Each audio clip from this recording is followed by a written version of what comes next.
السلام عليكم، ازيكم؟ عاملين ايه؟ يا رب تكونوا بخير وفي احسن حال. النهارده بقى جاي لكم بيوم جديد وفيديو جديد فين؟ من المطبخ المغربي. كله مغربي في مغربي، فطار مغربي، غدا مغربي، كله مغربي في مغربي. وانا النهارده في ذلك اليوم جيت لكم من قلب المطبخ المغربي، كله اليوم مغربي في مغربي. تعالوا بقى اوريكم عملنا ايه طول اليوم. فطار، كل فطرنا ايه؟ في هم عندهم فطارهم ايه، عاداتهم وتقاليدهم في العيد، وغداهم ايه. وتعالوا بينا نشوف اليوم هنقضيه ازاي مع بعض. فاللي احنا شفناه في اول فيديو ده المسمن ده عندهم اللي هو زي الفطير عندنا، الفطير اللي هو المشلتت في مصر. فالمسمن ده هو نفس الخطوات، وحطوا زبدة وسمنة بتاع الزيت وزبدة وسمنة تقريبا، هو نفس خطوات الفطير. لكن عملوا لكم فيديو معاهم لوحده، لكن هو نفس تقريبا نفس خطوات الفطير، لكن هما بيحطوا عليه دقيق سميد. فاللي قدامنا ده كان الفطار عندهم بيعملوا المسمن مع الحلويات دي، الجاتو كله جاتو في جاتو الصبح مع الشاي. لكن الطبق ده طبق مصري، اللي انت شفتوه دلوقتي ده طبق مصري، هتفضيه في طبق تاني، يعني هتحطه في طبق تاني عشان ما تشوفوش الطبق الكنافة والحاجات ديت في وسط الاطباق المغربية تقولوا ده مش مغربي. الجلاش والكنافة ده مصري، حلويات مصرية. لكن الباقي كله مغربي، المسمن والحلويات والشاي المغربي والعصاير والحليب والتمر محشي لوز. الحاجات دي كلها ده عندهم اسمه الكحك.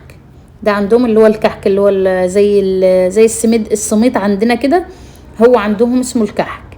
وعندهم بقى حلويات كتير واشكال والوان وانواع وكده يعني. المهم ده كان الفطار بتاعنا، ده كان الفطار بتاعهم. عندهم هو الفطار الحلويات زي ما قلت لكم، والشاي والحاجات دي، والمسمن مع مربى مع عسل، مع الحاجات دي، والحلويات والحاجات دي، مع العصاير مع التمر مع الشاي المغربي. ودي كانت حلويات جزائرية. جات واحدة صاحبتنا جزائرية، جات سلمت علينا وقعدت معانا بعد الفطار شوية، وكانت جايبة الحلويات دي وهي جاية ماشي. دي حلويات جزائري. طبعا احنا بقى خلصنا الفطار وقعدنا شوية، وبعدين قامت عملت لنا الغدا. طبعا مغربي برضو، انا قلت لكم كله مغربي في مغربي. عملت الغدا المغربي اللي هو في المغرب اسمه الكسكسي، لكن عندنا في مصر بيقولوا عليه مبروم، بيقولوا عليه مش عارفة في اماكن بيقولوا عليه ايه تاني يعني. المهم، وهي هنا كانت خلاص سوت كل شيء وبتغرف بقى على التقديم يعني. فهنا غرفت الكسكس، حطته في الطاجين الكبير ده، وبعدين بتحط عليه الصوص اللي هي عاملاه في اللحمه، في الفراخ اللي هي الدجاج يعني، او الفراخ بلدي. هما في المغرب بيقولوا عليه دجاج، عندنا احنا اسمه فراخ كده يعني. ده الصوص اللي هي طبخه فيه الفراخ البلدي. وبعدين بتسقي بيه كده الاول، وبعدين بتحط كل حاجه بقى، هتشوفوها معانا بقى في الفيديو خطوه خطوه.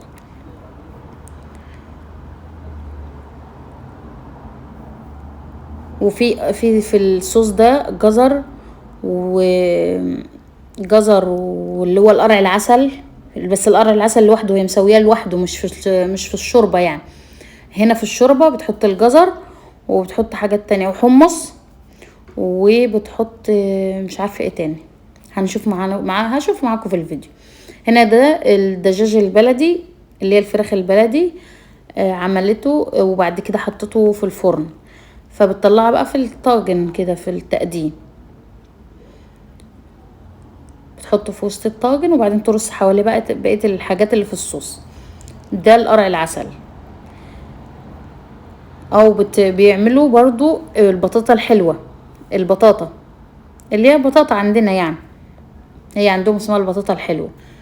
فهم بيحطوا الجزر والحمص والبطاطا، القرع العسل والبطاطا، وايه تاني بس تقريبا، والمكسرات اللي هو لوز وزبيب بتحمره، والبصل مكرمل او معسل او مسكر.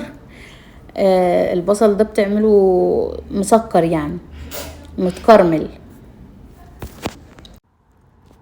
هي بقى هنا بتحط الحاجة، بترص الحاجة، بتطلعها من الشوربة، وبعد كده ترصها، وبعد كده تحط البصل فوق كده، وبعد كده المكسرات. ده كله الجزر.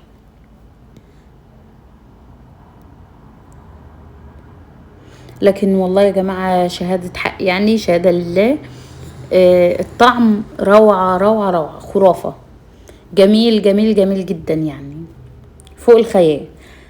ده البصل اللي انا قلت لكم عليه، اللي هو المعسل او المكرمل او المسكر، يعني هو ده البصل اللي هي عاملاه. وبعد كده تحطه فوق، وبعد كده فوق المكسرات والزبيب، وكده يبقى طبقنا جاهز كده. كده خلاص. هتحط بقى الايه، الحمص، او حطت الحمص طبعا زي ما انتم شايفين كده، الحمص وده الزبيب. وبعد كده هتحط المكسرات، اللوز، وخلاص. قولوا لي بقى ايه رأيكم في العزومة الجميلة دي، وقولوا لي رأيكم في الطواجن المغربية، وعايزين تشوفوا ايه من اكلات المغربية، وانا خليها تعملها، مش انا اللي هعملها طبعا، يعني هخليها هي تعملها واصورها لكم. ماشي. ده اللوز.